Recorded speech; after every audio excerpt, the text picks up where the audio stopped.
네, 지금 현재 이명박 후보의 당선이 확정됐고요. 네. 네, 이명박 당선자의 개표가 지금 현재 94.1% 진행된 상황이죠. 이명박 당선자가 48.4%, 1073만 표, 정동영 후보가 26.5%, 587만 표를 얻었습니다. 네, 2위와의 표차는 486만 표 차입니다.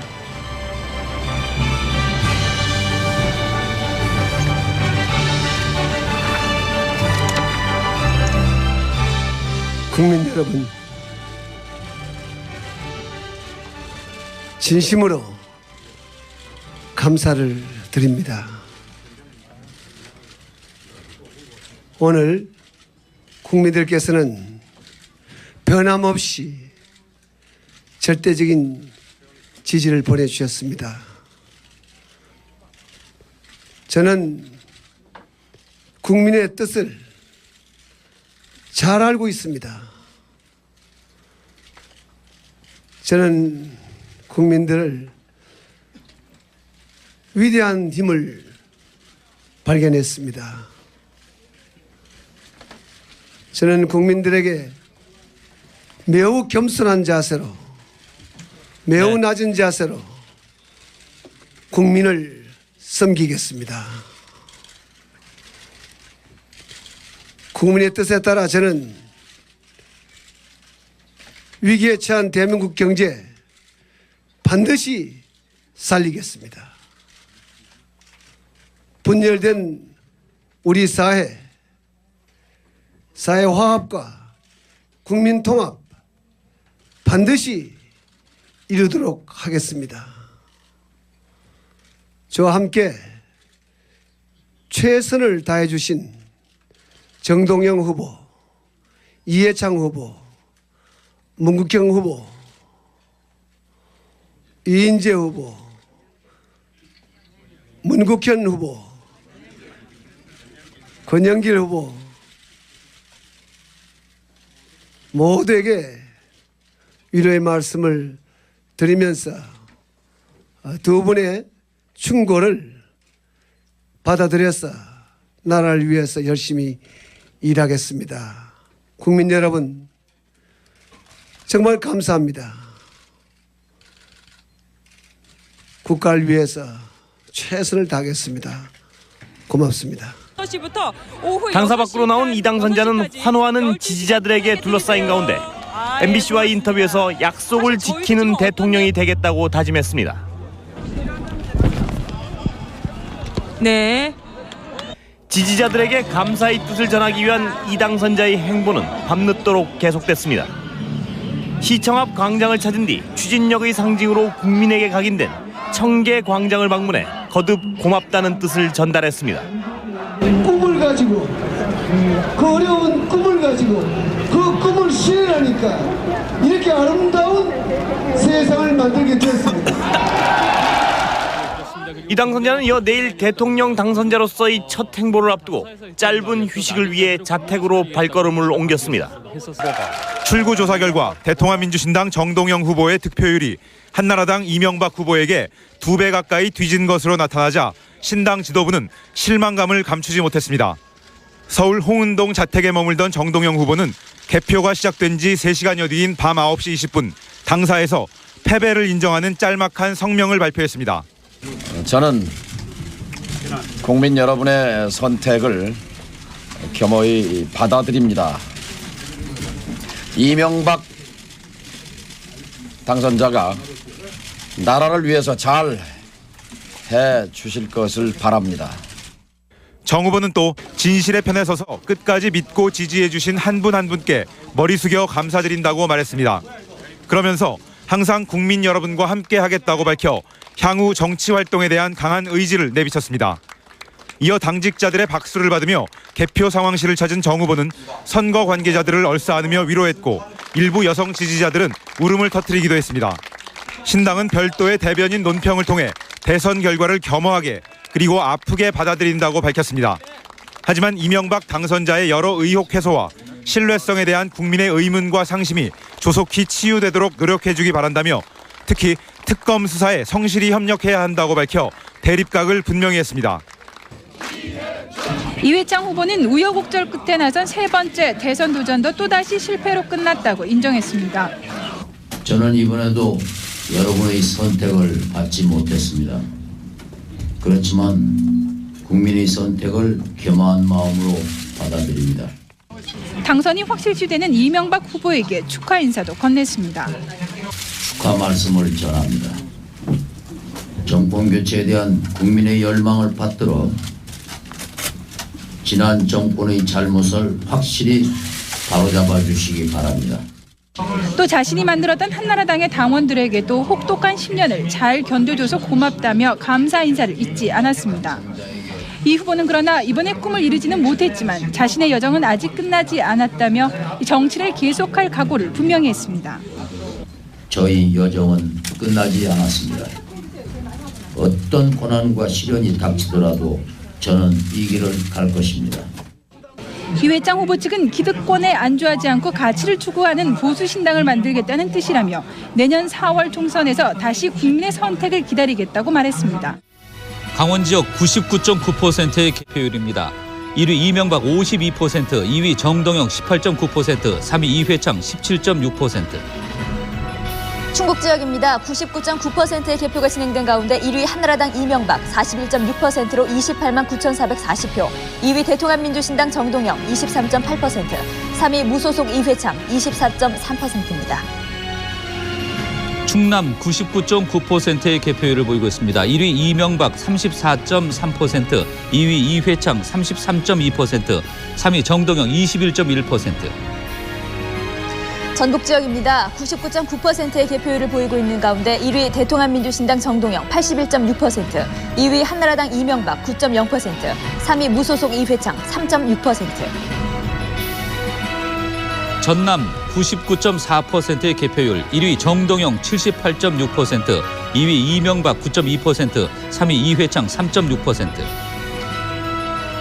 경북 지역입니다. 98.3%의 개표율을 보이고 있는 가운데 1위 이명박 72.7%, 2위 이회창 13.7%, 3위 정동영 6.8%. 경남 87.1%의 개표율입니다. 1위 이명박 55.2%, 2위 이회창 21.5%, 3위 정동영 12.3%. 제주 지역입니다. 97.4%의 개표가 진행된 가운데 1위 한나라당 이명박 38.6%, 2위 대통합민주신당 정동영 32.9%, 3위 무소속 이회창 15.0%. 네, 전국적으로 개표가 현재 95.2% 진행되고 있습니다. 한나라당 이명박 당선자 48.5%, 1087만 4,788표.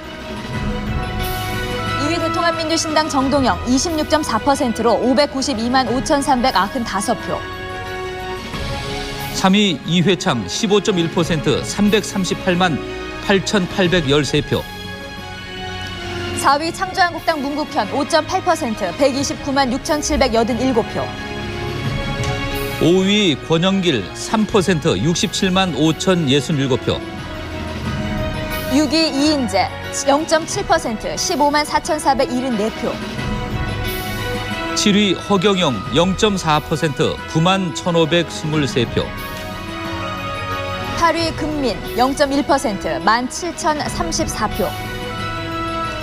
9위 정근모 0.1%, 14,416표. 10위 전관 0.1%, 6,779표를 얻었습니다.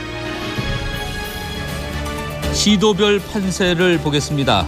95.3%의 개표율을 보이고 있는 가운데 서울 1위 이명박 53.2%, 2위 정동영 24.6%. 부산입니다. 95.3%의 개표율을 보이고 있는 가운데 1위 이명박 57.9%, 2위 이회창 19.7%. 대구 95.3%의 개표율, 69.5%의 이명박 1위, 이회창 18%, 2위. 인천 지역입니다. 95.3%의 개표율을 보이고 있는 가운데 1위 이명박 49.4%, 2위 정동영 23.6%. 광주 95.3%의 개표율, 1위 정동영 79.8%, 2위 이명박 8.6%. 대전입니다. 95.3%의 개표율, 1위 이명박 36.3%, 2위 이회창 28.9%. 울산 95.3% 개표율 1위 이명박 54.1%, 이회창 17.4%.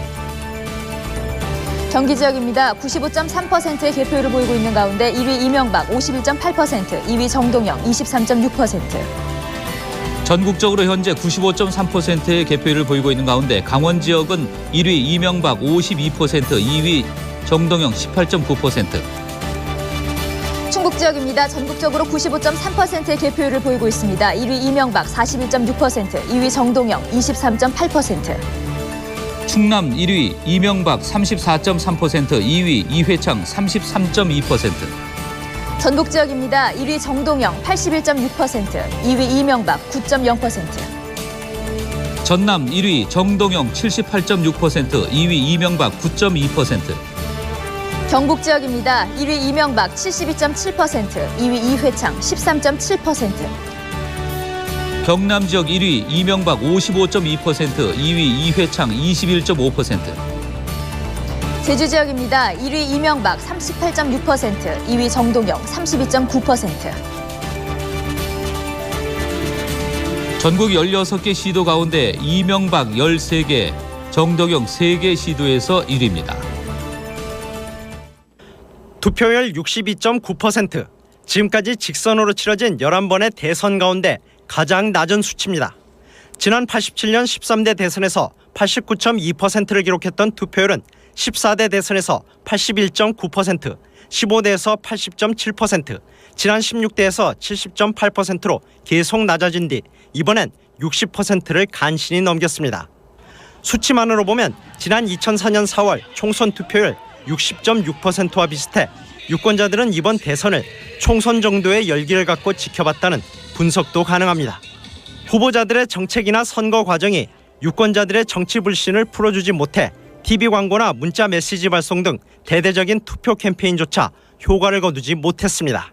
어떤 정책이나 이슈가 주목을 받지 못하는 선거인데다가 그리고 어떤 이벤트가 될 만한 요인들도 많이 없어졌기 때문에 또 16개 시도가 모두 투표율이 떨어졌지만 후보들의 강세 지역별로 하락폭이 달랐던 것도 특징입니다.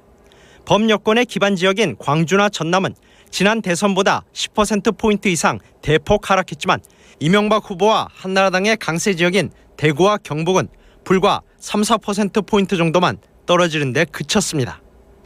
그러나 20, 30대와 5, 60대의 후보 선호도가 극명히 갈렸던 16대 대선과는 달리 이번엔 연령별로 선호도 차이가 크지 않아 연령별 투표율은 당락에 큰 영향은 주지 않은 것으로 분석됩니다. 올해부터는 만 19살부터 투표를 할 수 있게 돼 1988년에 태어난 올림픽 둥이들이 투표소를 찾았습니다. 모든 것이 처음이라 긴장되면서도 진지한 표정입니다. 되게 설레요. 투표가 어떻게 하는지 되게 궁금했었고. 다르다고 그러면 다르죠. 아니지. 엄마가 하라는 대로 해야지. 투표장으로 가는 길에 필리핀에서 온 며느리와 시어머니 사이에 작은 실랑이가 벌어졌습니다. 평소 화목한 가족이지만 이번 선거에서만큼은 며느리와 남편, 시어머니가 모두 서로 다른 후보를 선택했습니다.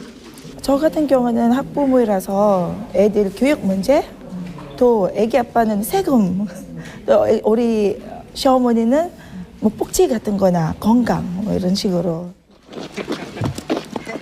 시각장애인인 강신혜 씨도 안내견과 함께 동네 투표소를 찾았습니다. 1번 여기다 도장 찍는 겁니다. 2번은 여기다 도장 찍는. 점자로 투표용지를 읽는 게 쉽지 않지만 얼굴에선 웃음이 떠나지 않습니다. 장애인이라서 맨날 뭔가 좀 손해보는 것 같고 뭔가 맨날 받는 것만 같고 그랬는데 이렇게 당당하게 권리를 행사하니까 너무 기쁘고. 경남 거제에선 108살 임금봉 할머니가 마을 사람들의 부축을 받고 투표소로 가서 소중한 한 표를 행사했습니다. 임 할머니는 이번 대선까지 모두 11번 대통령 선거에 투표를 하는 기록을 남겼습니다. MBC 뉴스 김지경입니다. 네, 이번 선거 결과가 뭘 의미하는지 짚어보겠습니다. 최명길 선임기자 나왔습니다. 주기자. 네.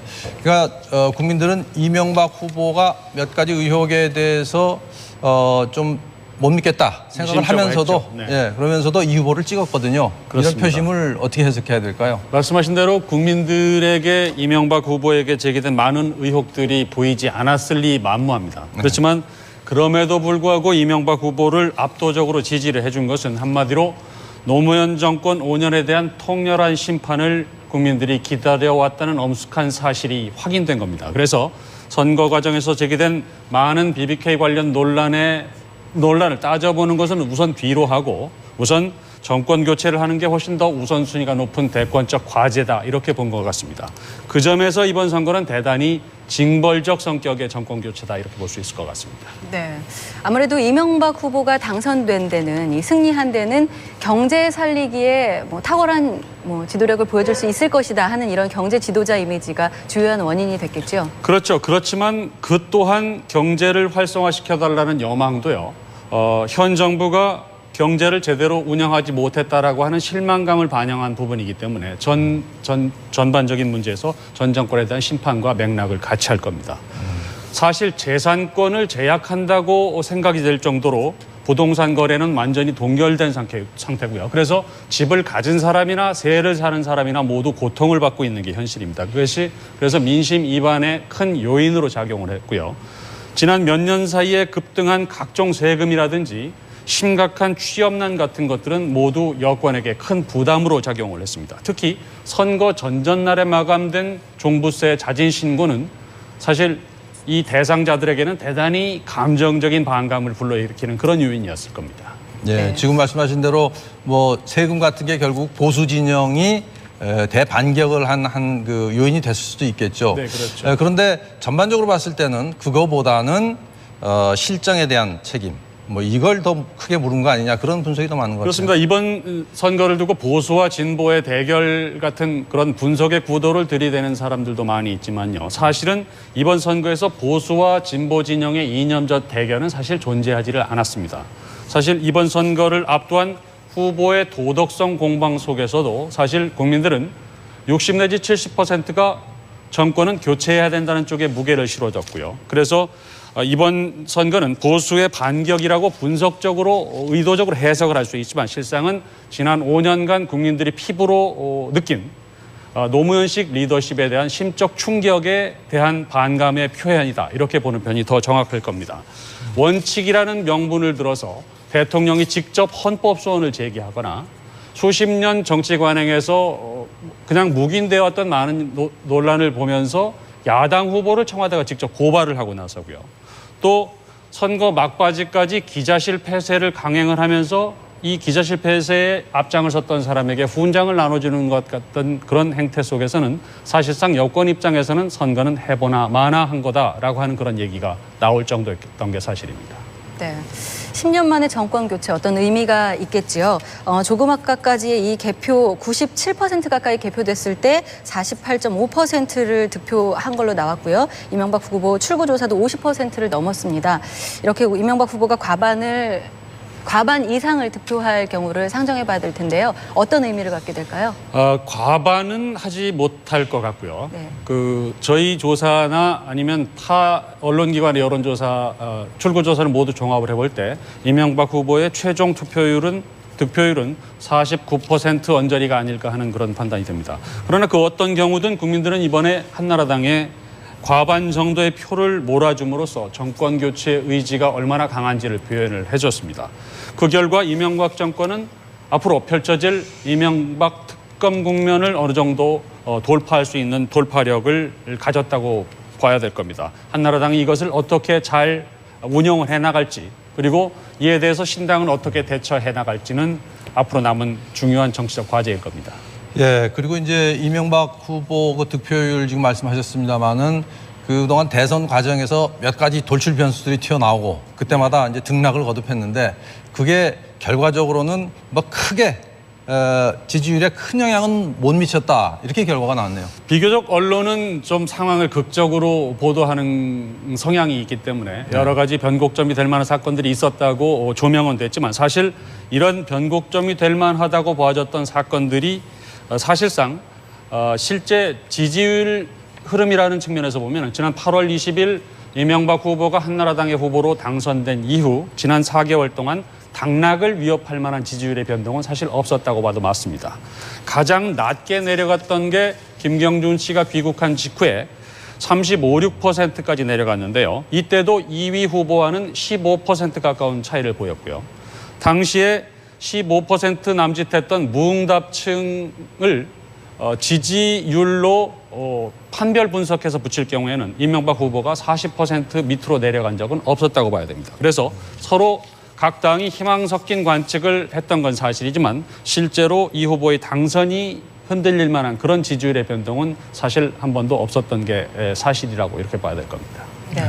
초지일관 지지율 1위를 지켜오긴 했습니다. 정동영 후보의 패인을 새삼스럽게 살펴볼 필요는 없겠지만 굳이 말씀하신다면 어떤 게 있을까요? 말씀하신 대로요. 이번 선거 구도를 볼 때 정동영 후보가 여당의 후보로서 패배를 왜 했느냐라고 분석하는 건 사실 무의미합니다. 어쩌면 말씀드린 대로 선거 구도 자체가 여권 후보로서는 누가 나와도 이기기 어려운 힘든 선거였다라고 볼 수 있고요. 또한 신당은 여러 가지 정당 탈색의 과정을 거쳤지만은 국민들은 신당을 열린 후보당의 변형이라고 이해를 했고요. 그래서 현직 대통령의 그림자를 결코 지울 수가 없었던 겁니다. 정동영 후보의 경우는요. 여러 가지 논란 속에서도 노무현 후보를 다시 비판을 하면서 차별화하는 게 쉽지 않았을 거고요.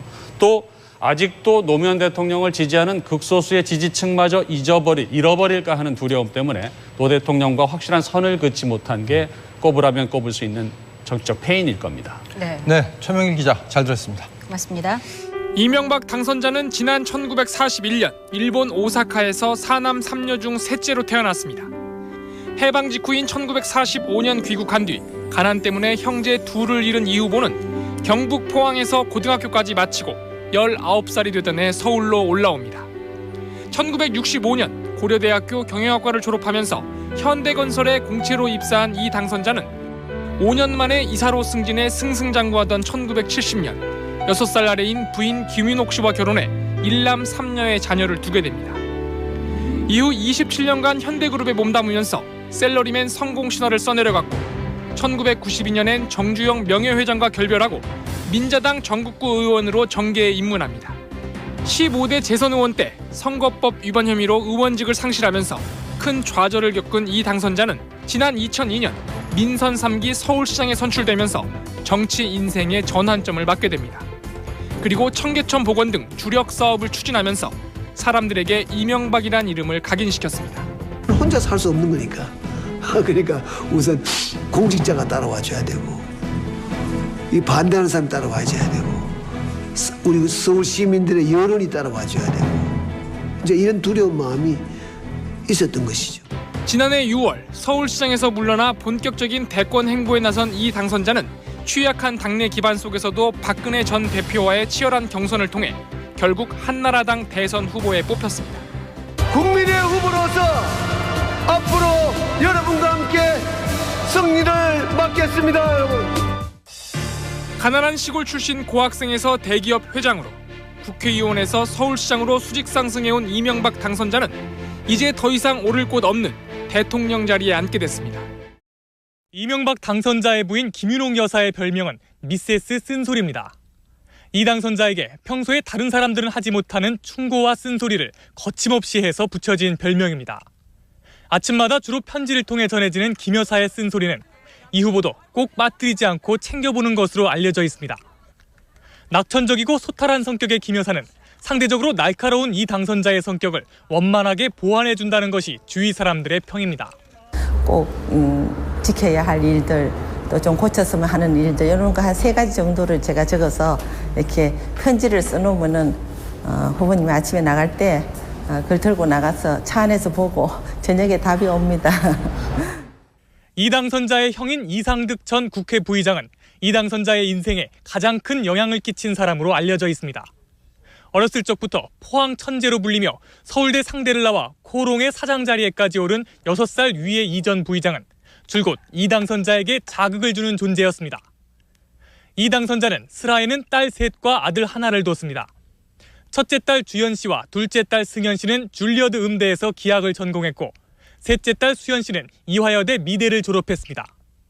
아들 시영 씨는 유학을 준비 중인 것으로 알려졌습니다. 첫째 사위 이상주 씨는 삼성화재 상무보, 둘째 사위 최익은 씨는 서울대학교 병원 전문의이고 셋째 사위는 조양래 한국타이어 회장의 차남인 조현범 부사장으로 전경련 회장인 조성래 효성그룹 회장의 조카입니다. 도곡동 땅 주인이 이명박 후보라는 증거가 현재로선 없다는 검찰의 발표가 나온 지 일주일 뒤 이명박 후보는 마침내 박근혜 전 대표를 제치고 한나라당 후보로 당선됩니다. 국민의 후보로서 앞으로 여러분과 함께 승리를 맡겠습니다, 여러분. 당원들의 지지는 더 많이 받았으면서도 여론조사라는 복병에 불루를 삼켜야 했던 박근혜 전 대표. 저 박근혜 경선 패배를 인정합니다. 그리고 경선 결과에 깨끗하게 승복합니다. 오늘부터 저는 당원의 본분으로 돌아가서 정권 교체를 이루기 위해 백의종군하겠습니다. 승복은 했지만 앙금은 남았습니다. 경선 직후 당의 단합을 위해 열린 연찬회에 박 전 대표 측은 불참했고 진정한 화합은 정치적으로 또 누가 과시하게 하면서 이렇게 보여지는 것만이 화합은 아니라고 저는 봅니다. 이후 박 전 대표 측과의 갈등은 두고두고 이 후보의 발목을 잡았습니다. 9월 들어 전선은 청와대로 옮겨졌습니다. 한나라당은 국정원과 국세청이 이명박 후보를 조사하는 등 공작 정치를 벌이고 있으며 그 배후에 청와대가 있다고 주장했고 청와대는 이명박 후보와 주요 당직자를 고발하며 신경전을 벌였습니다. 근거 없이 왜곡하고 비방하는 선거용 공세에 대해서는 침묵하지 않겠다고 오래전에 밝힌 바 있습니다. 대선 100일 전 지지도가 50%를 넘어선 이 후보는 이때만 해도 이념을 뛰어넘는 선진 실용 정부로 2008년 체제를 열겠다고 선언하는 등 여유가 있었습니다. 국민들이 바라는 변화는 경제 살리기와 국민 통합이라고 할 수 있습니다. 무능한 국정 실패 세력을 유능한 국가 발전 세력으로 바꿔야 합니다. 그런데 9월 말 미국 부시 대통령과의 회담을 발표했다가 무산되는 해프닝이 있었습니다. 이미지 타격이 커질 수 있었지만 곧이어 남북회담 뉴스가 쏟아지면서 위기를 넘겼습니다. 이 후보는 정상회담을 긍정적으로 평가하며 남북관계에 신축적이란 이미지를 주는 데 성공했습니다. 남북 정상회담의 성사로 전세를 만회하려던 신당은 정작 남북회담의 과실을 얻지 못했습니다. 반면에 이 후보는 국민 성공 시대라는 모토를 제시하며 차별화를 시도했고 지지도도 최고를 달렸습니다.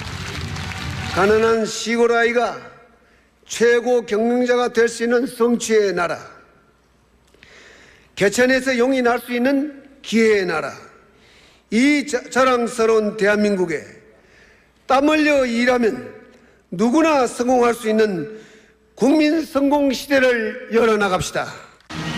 하지만 신당 경선에서 정동영 후보가 승리하면서 선거전은 다시 불붙기 시작합니다. 여러분은 20%만 잘 살고 80%는 버려지는 2대8 사회를 원하십니까? 저는 돈 있고 땅 있는 사람들만을 위한 약육강식 경제, 이명박식 경제를 단호히 거부합니다. 신당은 공격의 전열을 정비해 국정감사 첫날부터 총공격에 돌입했습니다. 이른바 BBK 의혹 공방이 시작된 것입니다. 이 후보 측근들도 신당의 국감 공세가 그렇게 강할 줄 몰랐다고 말합니다. 그건 할 것이 없었습니다. 그냥 담담하게 전공법으로 대하라. 왜냐하면 아닌 걸 아니라고 설명할 길이 참 막연해요. 결국 이명박 후보는 자신의 결백을 주장하며 미국에 있던 김경준 씨를 소환하라고 공식적으로 촉구했습니다. 김경준 씨는 들어와서 죄의 대가를 받아야 합니다. 하지만 이것을 정치 공작용으로 이용하려고 하는 것 또한 안 됩니다.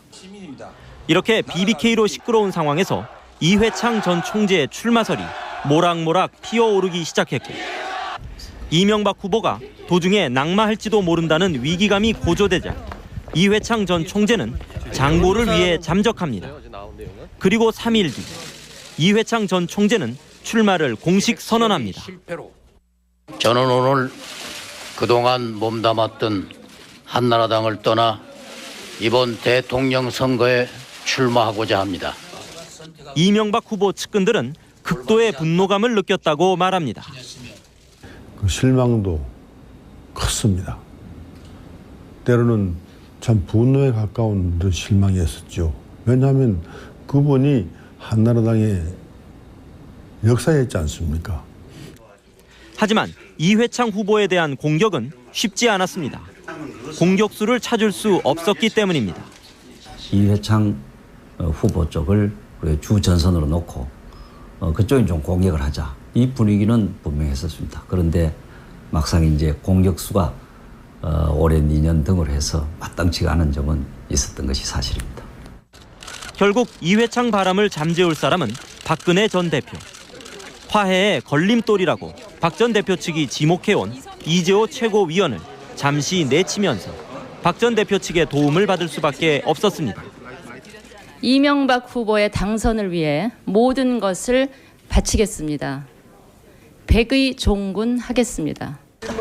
이런 상황에서 이 후보 자녀들의 위장 채용 의혹이 불거지고 김경준 씨까지 입국하면서 경선 이후 최대 위기 상황을 맞게 됩니다.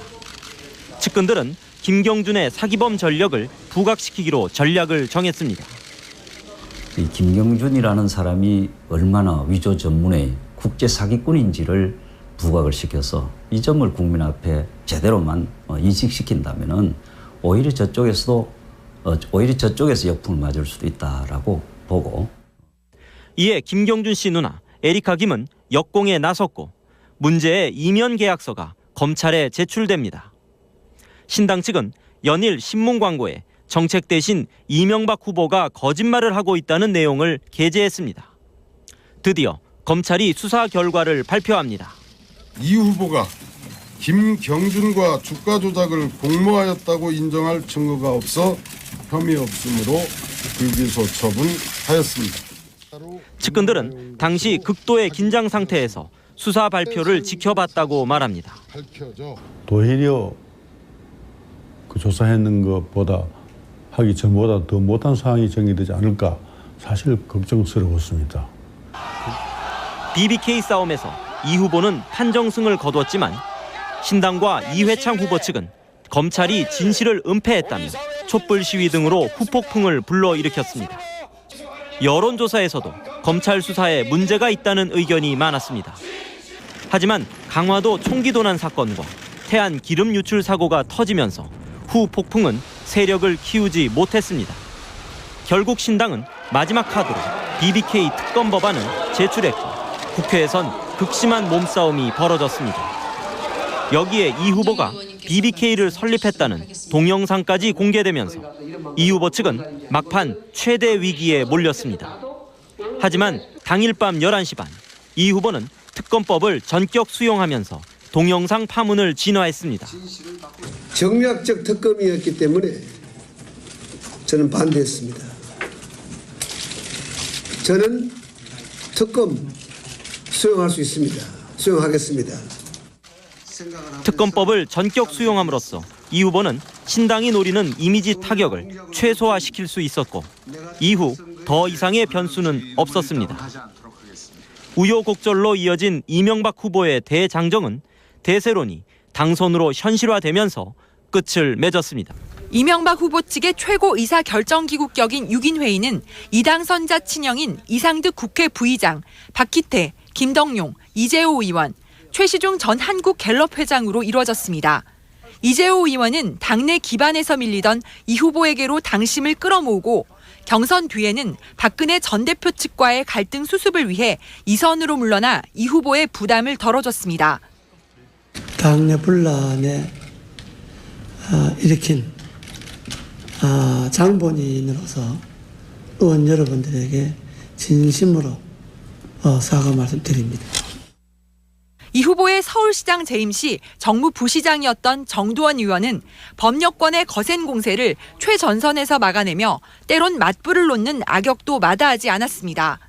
이 후보의 입 역할을 충실히 해낸 박형준 대변인은 부드럽지만 전곡을 찌르는 논평으로 대국민 설득에 기여했다는 평가를 받습니다.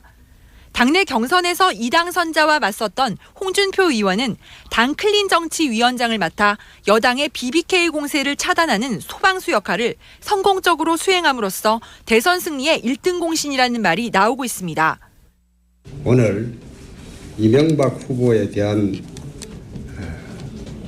지난 1년 동안 모함과 헐뜯음이 검찰 수사 발표로 무관함이 밝혀졌습니다.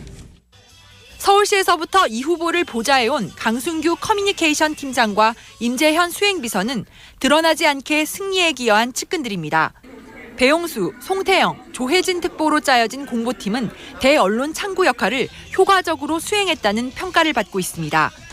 인수위원장은 정권 인수 작업을 무난히 수행해야 하는 역할과 동시에 국민들에게 새 정부의 첫 인상을 씹어준다는 점에서 이명박 당선자의 측근 중 정치력을 가진 중량급 인사나 참신한 외부 인물이 임명될 것으로 관측되고 있습니다. 만약 내부에서 발탁된다면 경선 당시부터 이 당선자를 도운 이른바 6인의 멤버 가운데 박희택, 김동영 의원, 최시중 전 한국갤럽 회장과 김영호 전 원내대표가 유력 후보로 꼽히고 있습니다. 그러나 이 당선자가 경제 살리기라는 대국민 메시지에 역점을 둘 경우 의외로 외부 경제 전문가가 영입될 가능성도 있습니다.